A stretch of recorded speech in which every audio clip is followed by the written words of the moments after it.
are back here on the GSMC Football Podcast. And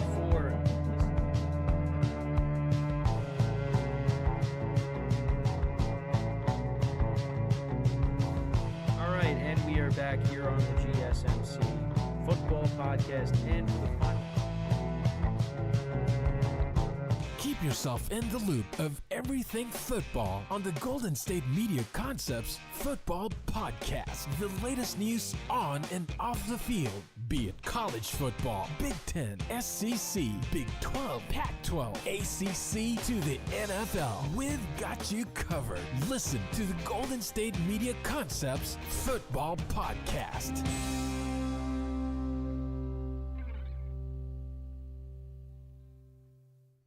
And welcome everybody to another edition of the GSMC Football Podcast, brought to you by the GSMC Sports Network. As always, I'm your host, Kenneth Grunfelder, and it's great to have you guys here on this Wednesday, August 14th. We have a lot to talk about on the show today. Before I get into that, just want to remind you guys, as always, and I don't have the tip up, but we recently qualified for Super Chats. So if you want to tip or donate to the show, you can hit the money icon in the chat menu, and that will help out the show. It'll highlight your comment, and I will see it, and I will acknowledge it on the show, make it a priority. And again, this makes the show more interactive between me and you guys, the viewers. That's really what it's all about. So make sure to do that if you want to help out the show. We greatly appreciate you, as well as you always tuning into our shows every weekday. So make sure to do that. And if not, we still have the link, gsmcpodcast.net, that you could go to and donate as well. And that is at the bottom of the ticker of the show segment. So let's get into what we are going to discuss for today. So we're going to start off the show. We're going to talk about the games from over the weekend, the games that I did not cover, because I did cover, of course, the games on Thursday, but between Friday and Sunday, with me not being on Monday and Tuesday, I didn't get to that. So we'll talk about those games today, talk about some of the performances by the rookie quarterbacks, so we'll get into that. Then in the second part of the show, we'll talk about a deal that is in place between the Steelers and the 49ers involving Brandon Aiyuk. So we'll get into that. We will also talk about a few other things. We'll talk about Haason Reddick requesting a trade from the Jets, and as well as we'll get into that after we talk about the Vikings and J.J.McCarthy, because J.J.McCarthy is going to be out. He has a torn meniscus, so we're going to get into that. Then we'll talk about Haason Reddick in the fourth part of the show. And then in the final part of the show, I'll do my final wide receiver rankings. We'll talk about the NFC West, which is loaded with wide receivers. Another division that's loaded with wide receivers. So we'll get into that as well. But, so I hope everybody's doing well. But let's get into the first topic, which is discussing the preseason games from over the weekend. So I mainly wanted to talk about the rookie performances because I know they were very highly anticipated. And I do have Jordan Love up on the graphic here because the Packers also played over the weekend. And Jordan Love had a highlight play to Dontavian Wicks. They hit on a long touchdown. So, that got Packers fans excited. I know that. But we'll kind of go through the games Friday to Sunday. So on Friday, we had the Texans and the Steelers, the Falcons and the Dolphins, and the Eagles and the Ravens. So the Texans actually did play their starters, and the starters did play for the Bears, the Steelers as well, except Russell Wilson didn't play for the Steelers. But yeah, the Texans, their first drive of the game, C.J. Stroud connected with Tank Dell for a 34-yard touchdown. And, Tank Dell, got injured last year, so it's nice to see him out there making plays. So, and they only played on that first drive. But, that was a preview of what you're going to see in the regular season. And, Justin Fields, it wasn't great in his limited playing time. But, the Texans, they ended up winning 20-12 over the Steelers. Then with the Falcons and the Dolphins won 20-13. But Michael Penix Jr. Played in this game, went 9-16, 104 yards. Looked good from what I saw. So obviously we know that he's not going to play right away. That's going to be Kirk Cousins. And we'll see, if he plays out that full 4-year contract. But in the limited playing time that we saw, Michael Penix Jr., really didn't look that bad from what I saw. So, but then again, it's only preseason. So, but that was the first action that we saw of him. And then for the Dolphins, Skylar Thompson played and Mike White as well. We didn't really see any of the starters on offense play for the Dolphins.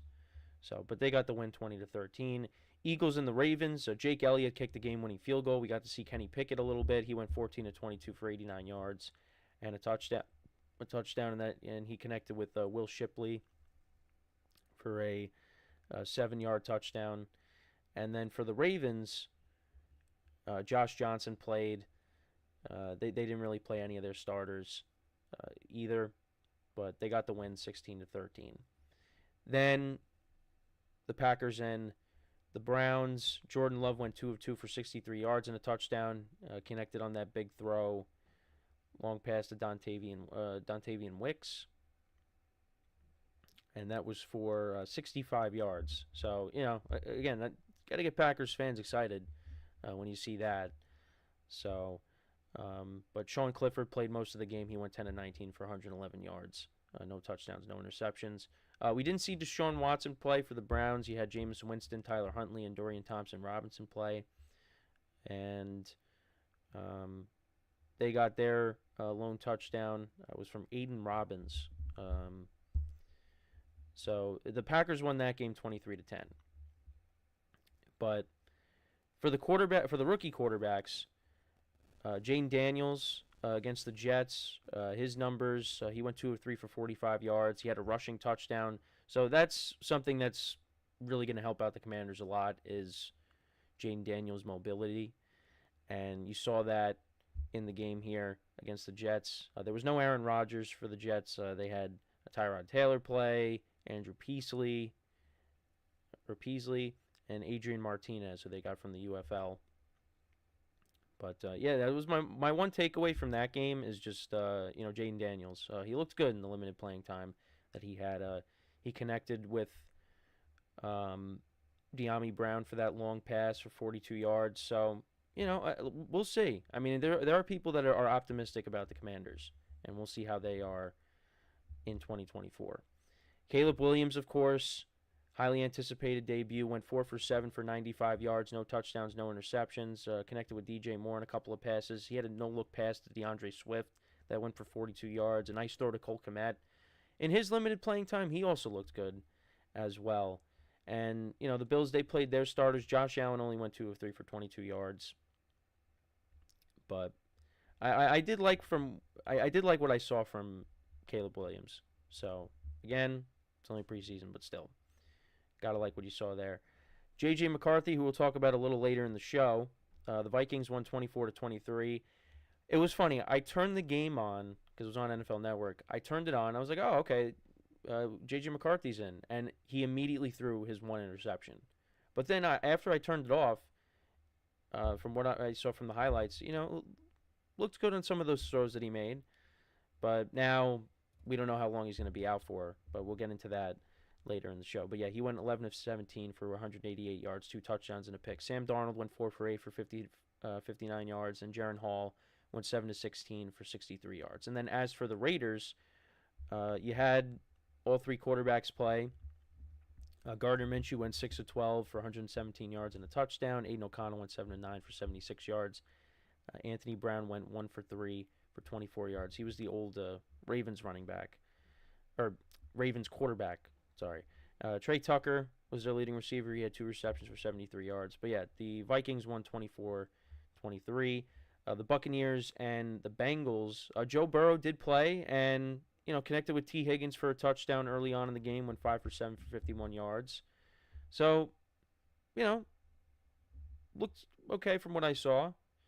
So hopefully the wrist is healthy and, the Bengals have a good year. But there was no Baker Mayfield for the Buccaneers. They didn't really play any of their starters. We saw Kyle Trask. We saw John Walford. So, we're going to see Baker Mayfield at some point. But the Buccaneers actually did get the win, 17-14. We did see a little bit of the starters for both the Jaguars and the Chiefs. The Jaguars winning 26-13. Patrick Mahomes went 3 of 4 for 27 yards. But on the very first play of the game, Marquise Brown ended up getting hurt. So that's a big injury on the offensive side of the ball for the Chiefs. And he's probably going to be out. But he will not get shoulder surgery, which is encouraging. But that's just, that's not what you want. He was their free agent acquisition, and he's going to be a big part of their offense. But now he's going to be out. So but the fact that he's not getting shoulder surgery, that's good to hear at least. And Trevor Lawrence in his playing time, he went 3 for 4 for 42 yards and a touchdown. So, he did okay in his playing time. But, like I said, the Jaguars won 26-13. The Titans over the 49ers, they won 17-13. Josh Dobbs had a rushing touchdown in the game. Will Levis went 4 for 5 for 35 yards. Tony Pollard had a nice run, a 24-yard run in that game. I saw that. And also Tajay Spears had a touchdown. So, that could be a nice duo, like I said. For them in that backfield. The 49ers really didn't play any of their starters. So, Titans get the win. Seahawks win 16-3 over the Chargers. Sam Howell went 16-27 for 130 yards and a touchdown. He connected with Brady Russell for a touchdown. And the Chargers, they started Max Dugan and Easton Stick and Luis Perez. Justin Herbert could still play in week 1, but, it's just unfortunate that, he ended up getting hurt. And then the Saints and the Cardinals. Saints won 16-14. Derek Carr played a little bit, 2 of 6 for 12 yards. Kyler Murray did not play for the Cardinals. Clayton Tune was their leading passer, 15 of 24, 163 yards and a touchdown. Michael Carter had a touchdown in this game. Low scoring. So the Saints get the win there. And I thought Marvin Harrison Jr. was going to play in this game, but I guess he ended up not playing. So, and then the game's on Sunday. The Broncos over the Colts 34-30. All quarterbacks played, and I guess Jared Stidham, he probably played the worst out of the three. But Bo Nix finished with 125 yards and a touchdown. Zach Wilson had 117 yards passing, went 10-13.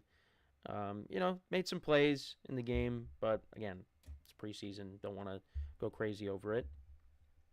Cortland Sutton had 35 yards receiving in this game. And Anthony Richardson did play a little bit for the Colts.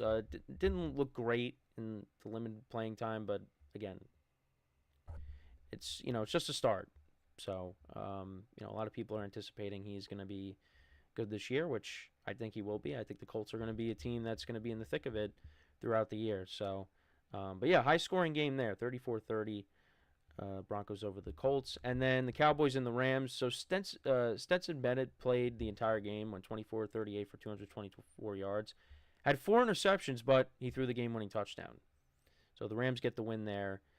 And, you saw Trey Lance, you saw Cooper Rush. Cooper Rush made a nice throw early on in the game. Trey Lance went 25-41 for 188 yards, and he had 44 yards on the ground.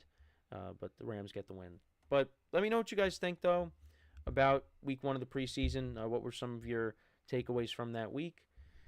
Some of the performances. So we're going to take our first break of the show, though. However, and when we come back, we will talk about the Brandon Aiyuk situation. We'll get into that and the latest update on that front. So with that being said, stick around, and we'll be right back here on the GSMC Football Podcast. I feel like I'm losing my mind. Is everybody in the world blind? Please, Lord, give me a sign, a sign. I feel like I'm losing my mind. Is everybody in the world blind?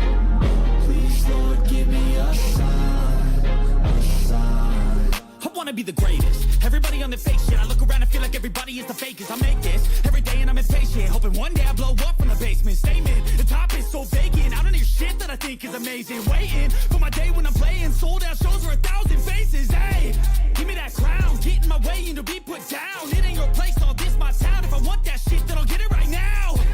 I'm losing it, the noose it fits. Some losing shit, a stupid myth. You choose to live or choose to dip. You choose to fight or lose your grip and lose a gift. Oh.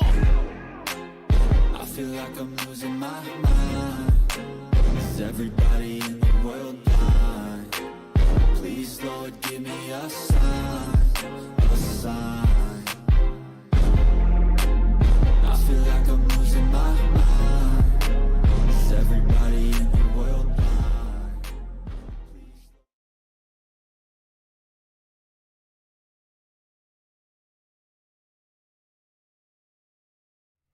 All right, and we are back here on the GSMC Football Podcast. And for the second part of the show, we are going to talk about the latest on the Brandon Aiyuk trade discussions. So, Ian Rappaport was reporting that there was a deal in place for Aiyuk and the Steelers, but the 49ers really just had to agree to, sign off on it. And that hasn't happened yet, but there is a deal in place, according to reports. So we got to see if this ends up happening. Now, the 49ers did also offer Aiyuk a long-term extension recently, and that hasn't been accepted. So, again, it's more of the same thing, just playing that waiting game. Is he going to get traded? Is he not going to get traded? I guess maybe this is like the 49ers' last chance. Like, this is their last offer that they're going to give Aiyuk, and if he doesn't accept that, then he's gone. And he's going to Pittsburgh. But who knows? We're still playing that waiting game. And it's just, at this point, I mean, I know I've said this for weeks. We just want this to be over with because, we want to know where he's playing. And we'll talk about Aiyuk a little bit later in the show when I do the wide receiver rankings for the NFC West. But, it's just, we've been playing the waiting game for so long. Like, we just want a final decision to be made. Or, not a final, well, yeah, we just want this to be over. But it hasn't happened yet. Now, the Steelers, if he gets traded to the Steelers, I mean, this helps them out tremendously. It helps out George Pickens. It helps out the playmakers on the offensive side of the ball. It helps out the quarterbacks a lot with Russell Wilson and Justin Fields, whoever is going to be the starter in that competition. This will make the Steelers a better team. But for Aiyuk, the best situation for him is with the 49ers. That team has come so close to winning a championship these last couple of years. And you want to jump ship now? But I get it, because he wants that contract. And he deserves to get paid. He's been a productive receiver these last couple of seasons. But the 49ers is probably your best bet. Because they have a chance to do something special. It's just they have gotten so close, yet they've come up short. And he wants to win because the Patriots were willing to offer him whatever it took to acquire him, but he didn't want to go there. because they're in a rebuild. They got a new head coach. They got a young quarterback. And he didn't want to go there. But the Steelers are always competitive. Even when they don't make the playoffs, they just miss out on the playoffs. Mike Tomlin has never finished with a losing record. So, yeah, if you go from the 49ers to the Steelers, yeah, I mean, you still have a chance to win, but it does decrease because the path for the Steelers to get to a Super Bowl is more difficult than the path for the 49ers to get to a Super Bowl. Because the AFC, I mean, I've talked about it so many times, with the kind of conference that it is. Because it's loaded. And on top of that, the Steelers, people rank them at the bottom of their division, including myself. Now, that doesn't mean they can't make the playoffs because, you know, we saw 3 out of the 4 teams in that division make the playoffs last year. But it's going to be very difficult for the Steelers to get to a Super Bowl this year because it's just, there's a lot of good teams out there. With the 49ers, yeah, you have, of course, themselves. You have the Eagles. You got the Lions, the Packers, the Cowboys, if you want to throw them in there. I mean, mainly I look at the Eagles, the Lions, and the 49ers. Those are probably the 3 best teams in the NFC. And then you got the Packers at 4. Like I've said, you know, the Eagles and the Packers are at, you know, 3 and 4. And then the Cowboys I still think are, you know, a top 5 team in the conference, but, you know, that's as high as I'll go. But the 49ers I still look at as the best team. Now, if he ends up leaving and goes to the Steelers, well, that impacts them. Because that's a big piece that you're losing. But you still have a ton of weapons on that team. And they still got them. They still got some issues, you know, with Trent Williams because he's looking for a new contract. And you got Christian McCaffrey who's dealing with the calf injury. So yeah, the 49ers do have some issues right now going into the year. And how is that going to impact Brock Purdy? Because if Brock Purdy doesn't perform, if Aiyuk ends up getting traded, well, you know the Brock Purdy naysayers are going to come out and say, see, this is what happens when he loses another piece on offense. He's not as good as his numbers would indicate. So that could be a problem. And Brock Purdy's gonna, you know, get a contract at some point because of his level of productivity these past couple of years. And what the 49ers have been able to accomplish with him in that short period of time. Again, they've just come up short. But he's going to end up getting paid if he keeps playing the way he's been playing. So there's a lot that can change over the next few days. And it's just, you hear so many different reports. The Steelers were out, they're still in, they're out. It's just, you don't know what to believe.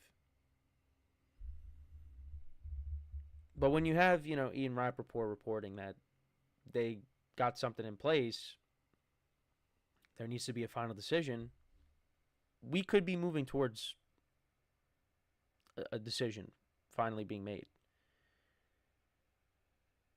And I guess it's really going to come down to if Aiyuk accepts the offer from the Niners, which doesn't seem like that's going to happen, which could mean he ends up getting traded. And he's going to end up on the Steelers. And it's just funny how, early on, you had that whole thing with Mike Tomlin, how they look alike. Mike Tomlin and Brandon Aiyuk, that whole article, the articles that came out on that. And just, Aiyuk maybe might want to be traded. Is it possible he could go to the Steelers? And, of course, that gets shut down. But it could be a real possibility now that he is playing in the black and gold at the start of the season. And he will help out the Steelers a lot. And I know there's been some criticism because, they traded away Deontay Johnson. This deal could have been done sooner because you could have traded Deontay Johnson to the 49ers and they could have gave you Aiyuk because they were looking for a receiver. Now, would they have taken Deontay Johnson? Who knows? But he could have been somebody else that, the Steelers could have flipped to get Aiyuk because they don't want to trade George Pickens and they don't want to trade Pat Freiermuth. But they were willing to trade Deontay Johnson, so it really would have came down to, do the 49ers want his services? But you get Aiyuk in there with Pickens, and then, you hope Roman Wilson, heals up from the ankle sprain that he suffered. That's not a bad receiving core. It's not. On top of Pat Freiermuth with the running game and the offensive line, you hope is improved because they really, have tried to fix it. And if you like the quarterback room or not, it's definitely improved from last year, backed up by that very good defense. So, and the Steelers have a brutal second half to their schedule, but they're a good team on paper. They are. And Aiyuk would really help them out. And then for the 49ers, they need guys like Ricky Pearsall, Juwan Jennings to step up. Still got Deebo Samuel, of course. Christian McCaffrey will be ready to go. And you got George Kittle. So, the 49ers still got weapons. It's just losing Aiyuk, though, does hurt. So, let me know what you guys think, though. Do you think this trade will eventually get done between the 49ers and the Steelers? How do you see Aiyuk doing if he does go to the Steelers? Is this a good move for him, or do you think he should stay with the 49ers? But again, this all comes down to him wanting to get paid. And if the Steelers are willing to pay him and they got the deal in place and he wants to go there, then by all means, that's what he's going to do. But in terms of looking at both teams, you'd rather have him stay with the 49ers because they have a better chance of getting to a Super Bowl and winning a championship than the Steelers do. But he does help out the Steelers' championship aspirations a little bit in that loaded conference. So, before we go to break again, just want to remind you guys that for Super Chats, if you want to tip or donate to the show, make sure to go to the chat menu and click the little $ icon in the chat, and that will really help out the show. Your comment will get highlighted. I will make sure to acknowledge it during the live stream, and it's just a great way to interact with me during the show, make the show more lively, more entertaining, because that's what it's really all about, is entertaining you guys and, just making this a better broadcast for everybody all around. So you can do that, as well as still donating to the link. That's still there on the ticker on the bottom of the show segment, which is GSMCpodcast.net. But with the Super Chat, you stay on the show, because with the link, you click on the link and you're off the video and you're going to another source to donate. But if you want to do that with Super Chat, you stay here on the show, and again, just makes the show more entertaining. So we greatly appreciate you guys always tuning in each and every day. So when we come back from our next break, we are going to discuss J.J.McCarthy's injury, the Minnesota Vikings quarterback. So that's what we'll do when we come back from our next break. So with that being said, stick around, and we'll be right back here on the GSMC Football Podcast. Looking for your daily fix of sports talk without having to pay for it? GSMC Sports Network is available on YouTube. Just search GSMC Sports Network. Get your fix of daily sports talk shows on YouTube, absolutely free. NFL, college football, NBA, MLB, MMA, UFC, fantasy football, and so much more.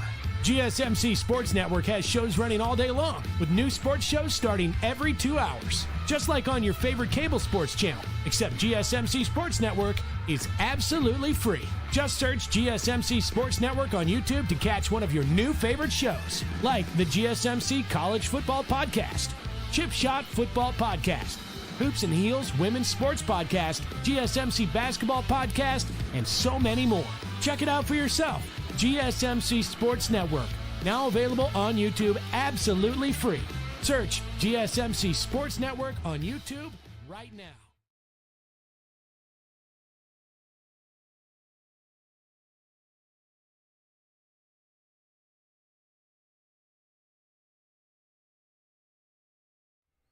All right, and we are back here on the GSMC Football Podcast. And for the third part of the show, we will talk about now J.J.McCarthy of the Minnesota Vikings and his recent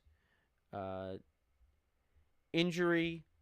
Was dealing with some knee soreness, so got some testing done on it, and it was confirmed that he has a torn meniscus in his knee, which it's not good. We don't know what the extent of, we don't know what the timeline of him coming back is. We don't know what that is going to entail. But what that does mean is that he's going to be out, and we are going to see Sam Darnold. Well, I mean, kind of figured we were going to see Sam Darnold anyways. I thought that was really the plan all along, is for Sam Darnold to start, and then they would transition to McCarthy at some point during the year. But now, Sam Darnold's going to be the starter for probably a while. And again, I don't think we have the official timeline of, when he's going to be able to come back. But yeah, this is a huge blow, because this is the guy that the Vikings look at as the franchise quarterback. And, who knows when he's going to come back, if we're going to see him at all this year. Because in terms of his debut, like I said in the first segment, I turned on the game. He threw a pick right away, but then after that, made some pretty good throws. So again, it's only preseason, but still, this is the right system to be in. I think he ended up in a good situation with the playmakers that he would have around him. Again, I got to see how he plays, during the regular season, but now we're not going to be able to see that. And, who knows? Because this could either be, trimming with the meniscus, a simple cleanup, which would take a few weeks, or a full repair of the meniscus, which would take longer. And, yeah, so he sat out Monday's practice due to knee soreness that led to further tests and the discovery of the meniscus issue.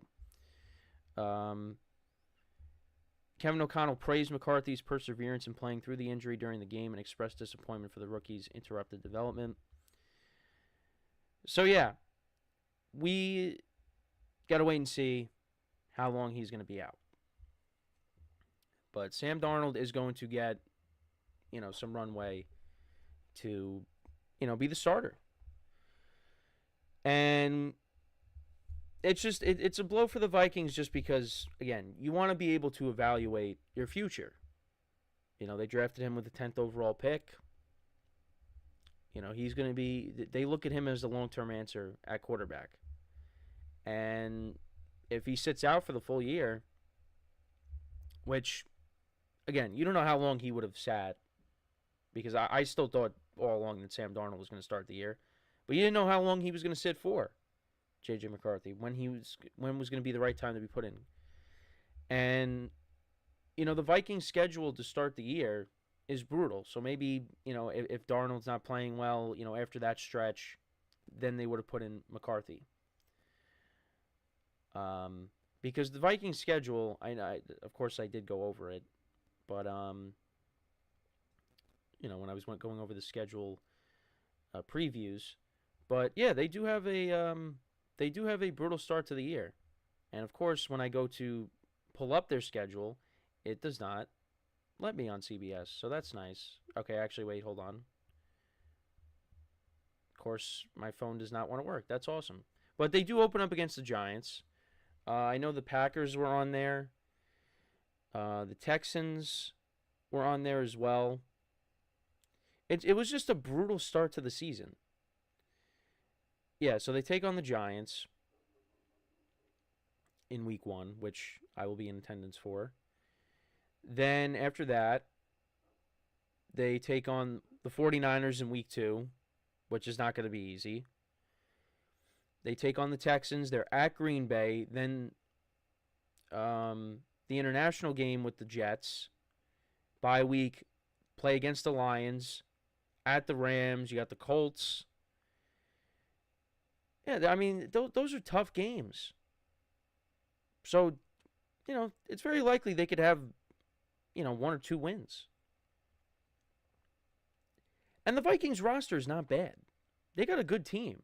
It's just, of the teams in their division and how their schedule starts out, it's tough. It's going to be tough for them. So, this might not be a good year for them.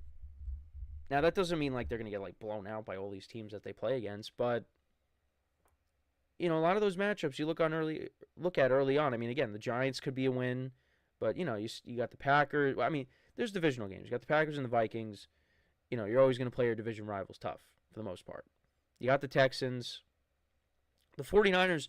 The Vikings did beat the 49ers in Minnesota last year. Let's don't forget about that. That did happen. Now, can it happen again? I don't know, but let's not pretend that didn't happen. So, we do have a comment in the chat. Shots below the belt.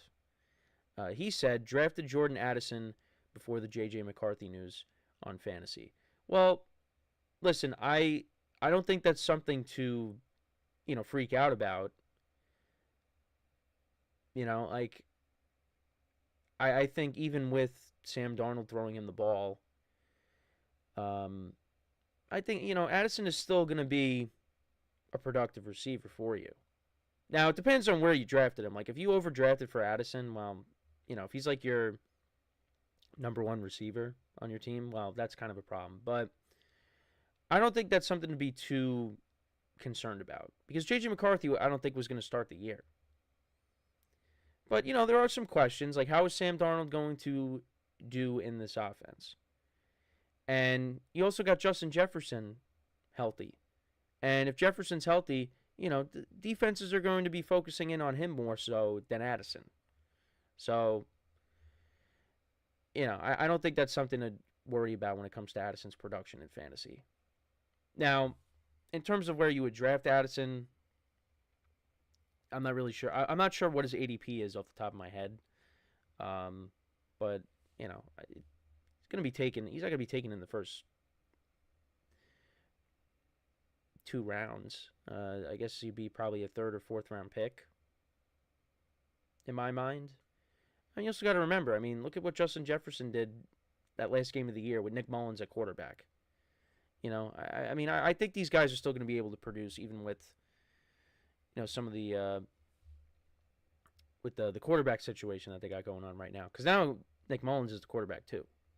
Now I don't know what the unofficial depth chart was for the Vikings if they had J.J. McCarthy. I think they had. Did they have McCarthy listed as the 3rd quarterback? I'm not really sure, but now Nick Mullins is the number 2 guy, I would imagine. But now that I think about it, Nick Mullins didn't even play. It was Jaren Hall that played in the preseason game. So I don't know. But we know that Sam Darnold is a QB1.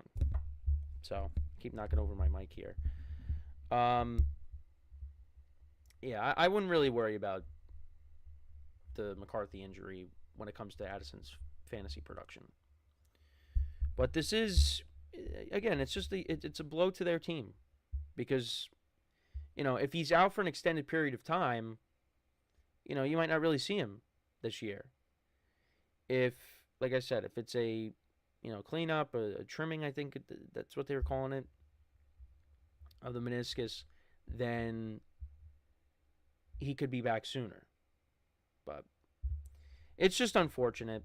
And he's one of those guys that's going to be, that was being put under a microscope just because of where he was coming from Michigan, and, the criticism that he has gotten, in the national championship game, just handing the ball off and, not really throwing it as much. Michigan was, a run-first team. And, how is his play style going to translate to the NFL? I mean, he's got a big arm. We saw that in some of the throws that he made. He's in a good situation. So, if he's able to come back, even when he's not healthy, he could just sit and just, take in all the knowledge from the other quarterbacks on the team. And, when he's ready to go, we'll see what he could do. But, at least, in his debut,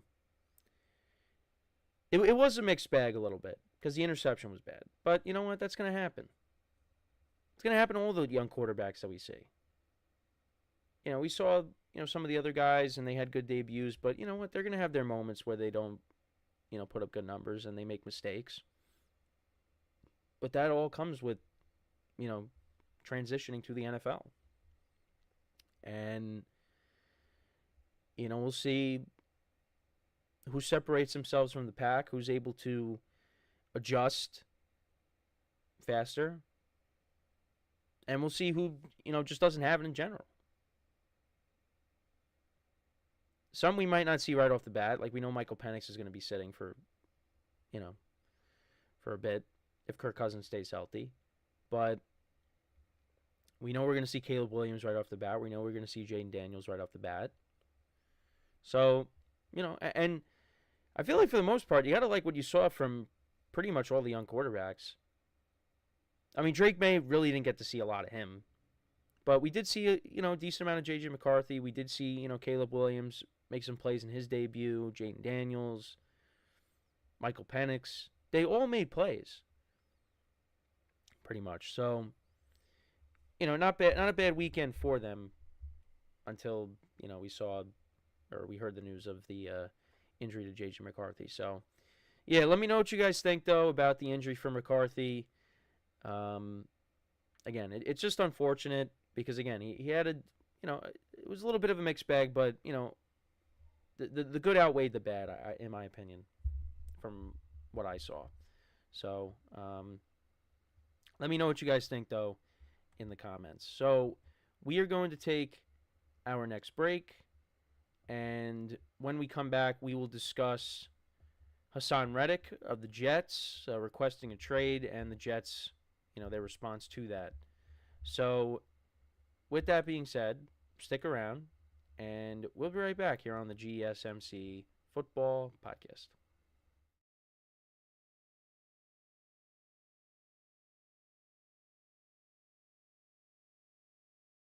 For the best and latest podcasts available anywhere, go to the podcast app on your cell phone and type in GSMC to access free content-rich podcasts on health and wellness, book reviews, sports, entertainment, relationships, social media, movies, technology, finance, and even weird news. Subscribe and download the GSMC Podcast Network's family of shows, available everywhere podcasts are found.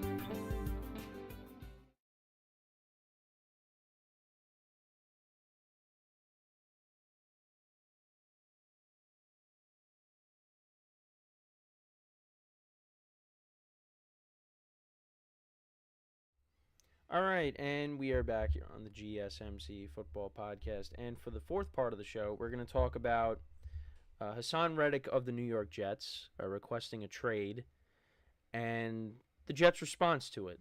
So, Haason Reddick was brought in, got him from the Eagles. They traded with the Eagles to get him. And the Jets have really kind of, messed up this whole situation because now he wants to be traded. And I don't think we've ever seen this where you have a guy that is traded and now he wants to be now he requests a trade from the team that traded for him to go somewhere else because he wants his contract as well. I know we talked about Brandon Aiyuk and his contract, but now Haason Reddick is looking for that contract, and he requested a trade from the Jets because they just have not been able to come to an agreement on a new contract. But the Jets have refused to trade Reddick, stating he's expected to report to camp and will be fined if he does not comply. Reddick has held out of training camp since it began. He's been dissatisfied with his current contract, which is set to pay him, a little over $14 million in the final year. Reddick was acquired from the Eagles in exchange for a conditional 2026 third-round pick, as the Eagles, were trying to move him because, he wanted a new contract. And the Jets were looked at as the team that was going to give him that contract when they traded for him, but it just has not happened.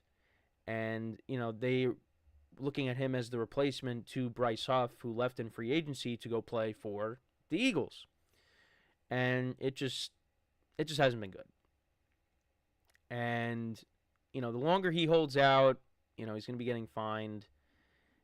But it's just a mess. And, the Jets look a little ridiculous right now because they traded for him, and now all this is happening. Now, that doesn't mean that they can't come to an agreement and this all gets squared away and we move forward with that. But it's just another thing that has the Jets in the news for the wrong reasons. And, look, you guys know me, and I, have been optimistic about the Jets, and I feel like if everything goes right for them this year, they could do some special things with the talent that they have on this team. They really can. But it's just it's hard when you got things like this that come up and you're just like, well, that's another distraction. And it's just unfortunate. It's unfortunate that this stuff has to happen. But we'll have to wait and see how it goes. But, even if Haason Reddick is out, if they end up moving off of him after getting him, is it the worst thing in the world? No. Because the Jets still have a lot of talent on the defensive side of the ball with with Quincy and Quinnen Williams. You got Sauce Gardner. They still have guys on this defense. But they brought in Haason Reddick to be a difference maker. And now who knows what's going to happen. But like I said, it's just another thing that keeps the Jets in the news for the wrong reasons. But they feel like they're going to be able to get this done and they can move forward. But only time will tell. Only time will tell. It's just, you just want this to get to a resolution. And it's not now. This situation with Haason Reddick is not as popular as the Brandon Aiyuk stuff. But this Haason Reddick situation has been going on for a while too. And I think the Jets thought that this was going to be handled a lot sooner, but it just hasn't. And they look silly right now. So, we're we're less than a month away from the season starting. We're going into week 2 of the preseason. The season is slowly but surely approaching. It's getting real now. And they play on September 9th, the Jets. That'll be against the 49ers. So, I just talked about Brandon Aiyuk, but, are we going to see both of those guys on the field? Because we will, if they both stay with these teams that they're on right now currently, Aiyuk staying with the Niners, Reddick staying with the Jets, we'll see them on the field at the same time together. But right now, it looks like we're not going to see either of them on the field together for that September 9th game. But it's just the latest headline for the Jets that, you know. Now, they play it off, but how do they feel behind closed doors? We'll never see that. But they want to get this done. And we still got some time before the season starts, but we are rapidly approaching to the start of the season. And, you know, now he's requesting a trade. But the Jets are, you know, they said they're not trading him. But, you know, now I bring back the 49ers and Aiyuk. Well, the 49ers said they're not trading Brandon Aiyuk, but, you know, supposedly we got a deal in place with the Steelers, so he could be traded. So, like I said, though, even if they don't reach an agreement with Haason Reddick and he ends up being traded, I mean, the Jets' defense is still very good. So I don't think this is going to be... But now you lost Haason Reddick's, or you lost Bryce Huff's replacement. So, but, you know, looking down the line, you know, Jermaine Johnson, who they drafted a couple years ago, you know, they're looking for him to take that next step. You got the Williams brothers, Quincy Williams and Quinnen Williams, you know, and then, of course, you got Sauce Gardner, like I said, in the secondary. This defense still has a ton of talent. But, you know, losing Haason Reddick, that can hurt. That might hurt a little bit.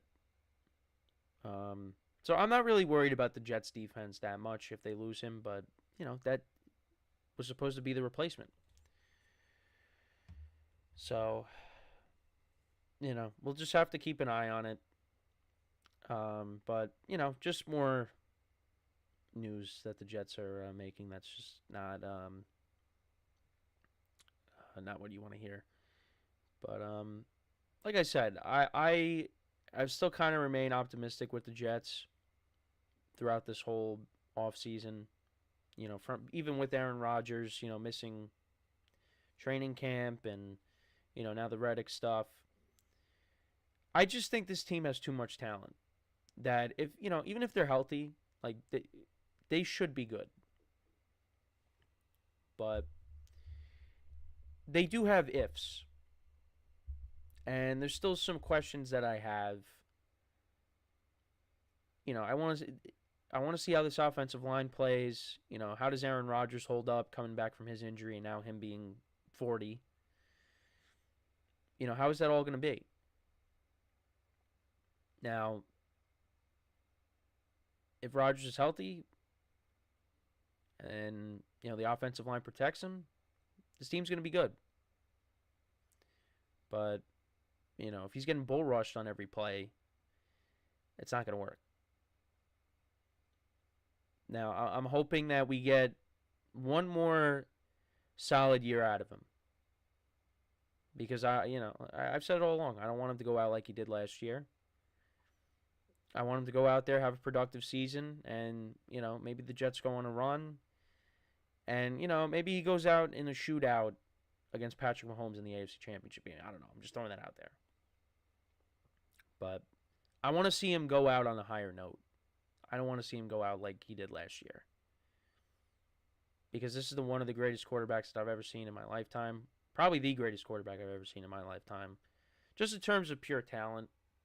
Because I know there's other quarterbacks that have accomplished more. I get it. You know, because I've grown up to be a fan of his for a long time. And, you know, it's just another guy that's on his way to, you know, being out. Another quarterback from the 2010s, you know, on his way out soon, and it's unfortunate, and it's just sad. So, we'll see how it goes. But yeah, it's just I just want to see how he does with the Jets. Can we see that? Can we see a little bit of it? We did see a little bit of it with the preseason game against the Giants last year, but I want to see him play a full game, be able to play a full season, so we could be like, all right, was this worth it or not for the Jets? Because right now, people are going to say, yeah, this wasn't worth it. Now, if it doesn't pan out this year, yeah, it's definitely not going to be worth it. But, at the time that they made that trade, he was. I know the last year in Green Bay was a down year, but the previous year went back to back. Previous 2 years, he went back to back MVPs.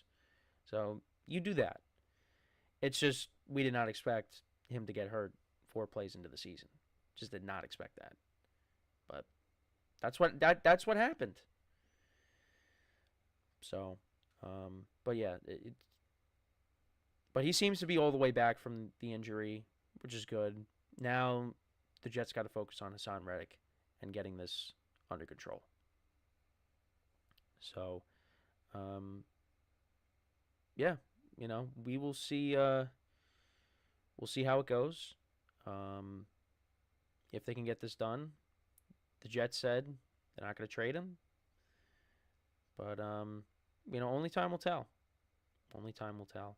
But yeah, let me know what you guys think though about the Haason Reddick situation. Do you think that he is going to get traded again? Because they would look even more ridiculous if they ended up trading him. But yeah, let me know if you think he's going to get traded again or not. Let me know in the comments if you believe that or not. So, yeah, we're going to take our final break of the show now. And then when we come back, I will do my wide receiver rankings for the teams in the NFC West. And again, I do want to emphasize that this is the wide receivers as a whole, as a group, not as individual wide receivers. Because I think that's kind of been getting a little... I think some people have been getting a little confused by that. So I know there's been some comments. I know on one of my shorts, I got a comment, and I'm like, well, I'm talking about the groups, but it just seems like that's getting lost in translation. And I'll explain more of that when we come back from break. But it's just, that is I know that's I've gotten comments about that, so I just wanted to bring that up. So, but yeah, when we come back from our final break of the show, we will get into ranking the wide receivers in the NFC West, wide receiver groups. So for one final time today, stick around, and we'll be right back here on the GSMC Football Podcast.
All right, and we are back here on the GSMC Football Podcast. And for the final part of the show, we are going to rank the wide receiver groups for the teams in the NFC West. And this is a division that is loaded with wide receivers. And it was very difficult to rank, as it typically has been with these rankings. It was pretty difficult to rank it because, you can make the case for 3 of the 4 teams. Really, 3 of the 4 could take the number 1 spot. But I had to make a decision. But I know for 4, unfortunately, I had to put the Arizona Cardinals. Now, this is a team that has a young receiving core going into the season. Your top 2 wide receivers are Marvin Harrison Jr. and Michael Wilson. I know from listening to a little bit of the Cardinals broadcast, they were talking about Michael Wilson. I believe they were talking to Michael Wilson, and that he looks a lot better going into this year. So that's encouraging. And Marvin Harrison Jr. the Cardinals took with their first selection in this past NFL draft, and they're looking at him as being the guy, being that number 1 guy for Kyler Murray. So I'm excited to see what they can accomplish together this year. But yeah, I kind of have them, comparing it to the other groups in this division. I kind of put the Cardinals at 4. But the Cardinals, they could be, an interesting team this year. If Kyler stays healthy. You also have Zay Jones that they brought in. I know Greg Deutsch. He's made plays for them in the past, but I mean, you really look at Marvin Harrison Jr. He's the headliner for this team, and we'll see what him and Kyler could do together. Can it be more of what we saw with Kyler and DeAndre Hopkins? I mean, that's what I think the Cardinals are hoping for. So I'm looking forward to seeing what he could do his first season in the NFL with a healthy Kyler Murray. But yeah, I got to put the Cardinals at 4. So then at 3, I do have the Seattle Seahawks. And I like this receiving core with DK Metcalf, Tyler Lockett, and then you got Jackson Smith and Jigba going into his second season.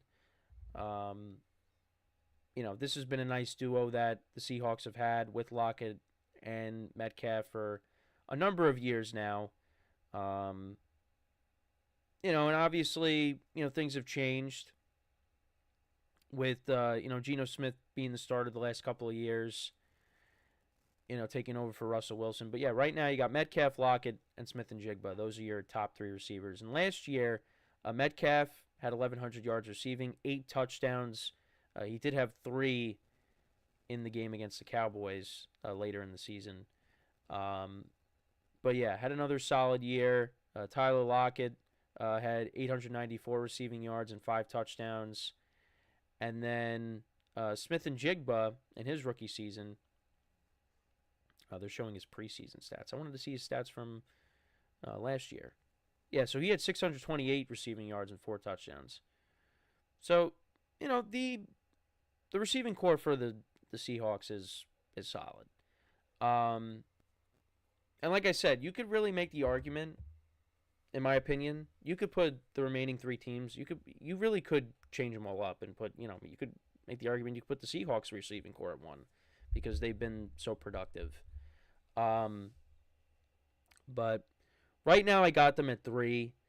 And we'll see how the quarterback situation plays out throughout the year. Because, Geno Smith is going to be the starter. But, could it be possible that, Sam Howell, gets a chance? I know Geno's been banged up a little bit in camp, but, I'm curious to see how the quarterback situation plays out throughout the year. But, yeah, I mean, the 2 guys I have up on the screen right now, they're both productive receivers, and I expect them to be productive again this year. And then 2 and 1 were tough. I was going back and forth, but I did end up, now the number 1 spot, it could very well change depending on if a certain somebody gets traded. But as of right now, I put the Rams at 2. And they're banking on, I think, Cooper Kupp coming back healthy. Because last year, yeah, missed some time. Still finished with over 700 yards receiving and 5 touchdowns. But Puka Nacua was unbelievable last year. Almost 1,500 yards receiving and 6 touchdowns. No, he's a little banged up right now to start the year. He dealing with his knee injury. But it doesn't seem like that's something that's going to keep him out long term. But if they got a healthy Cooper Kupp going into this year, playing in every single game pretty much this year, these two guys are going to put up big numbers together. And, you saw towards the end of the year, because once Cooper Kupp was healthy and Kyron Williams was healthy, this Rams offense completely changed. And you also had Demarcus Robinson, who looked good at certain points during the year last year. This receiving core, is solid for the Rams. And, if you got these two guys here healthy, I mean, they're going to put up some big numbers.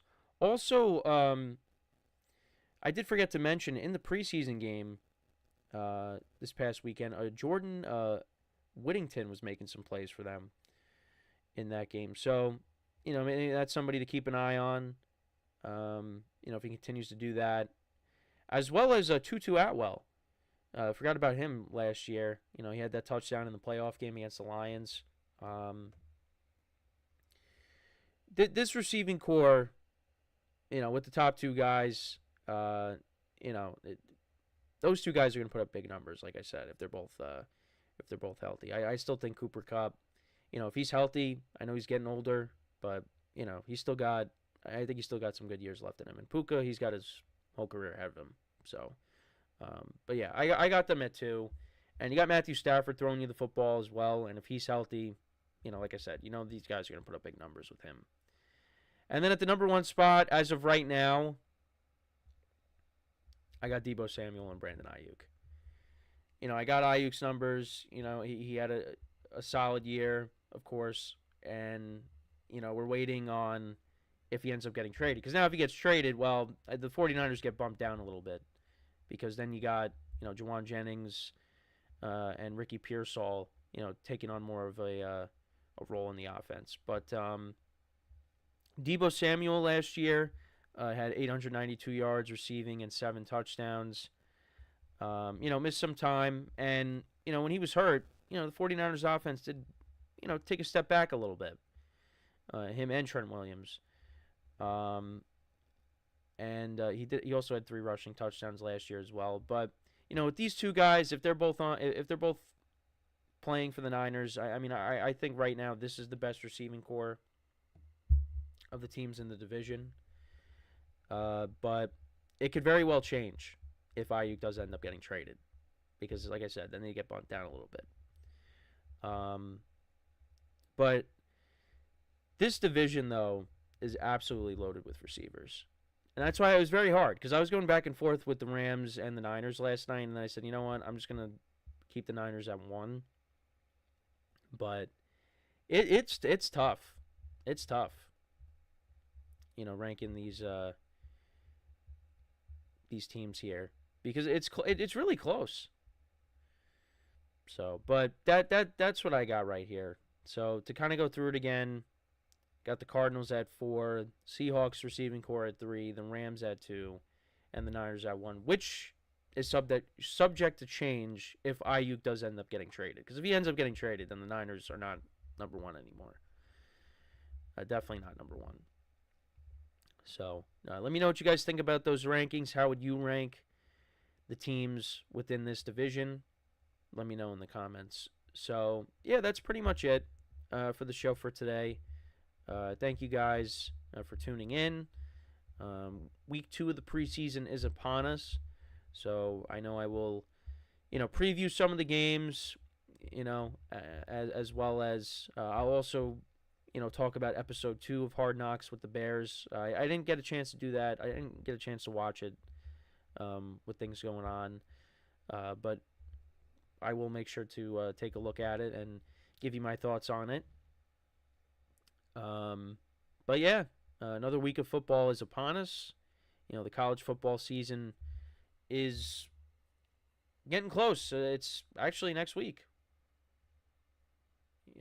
So this is exciting stuff, right? It is next week, I believe. So yeah, I'm excited. We got football back, and then we go from there. But hopefully we get to a resolution with, the Brandon Aiyuk stuff and the Hassan Reddick stuff as well. Just so we, like I said, just so we get to a resolution, because this has been going on for so long, and we just want these situations to be over with. But the Aiyuk situation looks like we're getting to a resolution, because it's either he's going to be traded or maybe he accepts the deal that the 49ers offer him. So, but yeah, that's pretty much it. Make sure to check out all the other shows, like I always say. And of course, we appreciate your guys' viewership, day in and day out. That helps us as a network. Also, appreciate the comments, the fantasy comments today. That was nice during the show. I know I got my drafts coming up in the coming weeks, and spread pools, all that. It's going to be a lot of fun when that all comes around. So yeah, with that is all the time that we have for today. Once again, thank you guys for tuning in.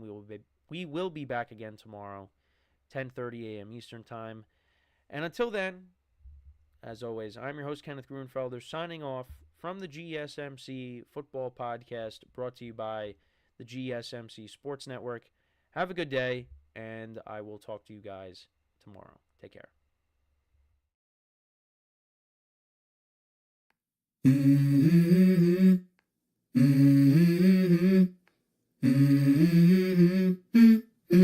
Let's go. I wake up to a little bit of drool on my pillow, feel like it's gonna be a bad day. Yeah, I'm tired of shit, and the coffee ain't hit yet, damn, ain't that great.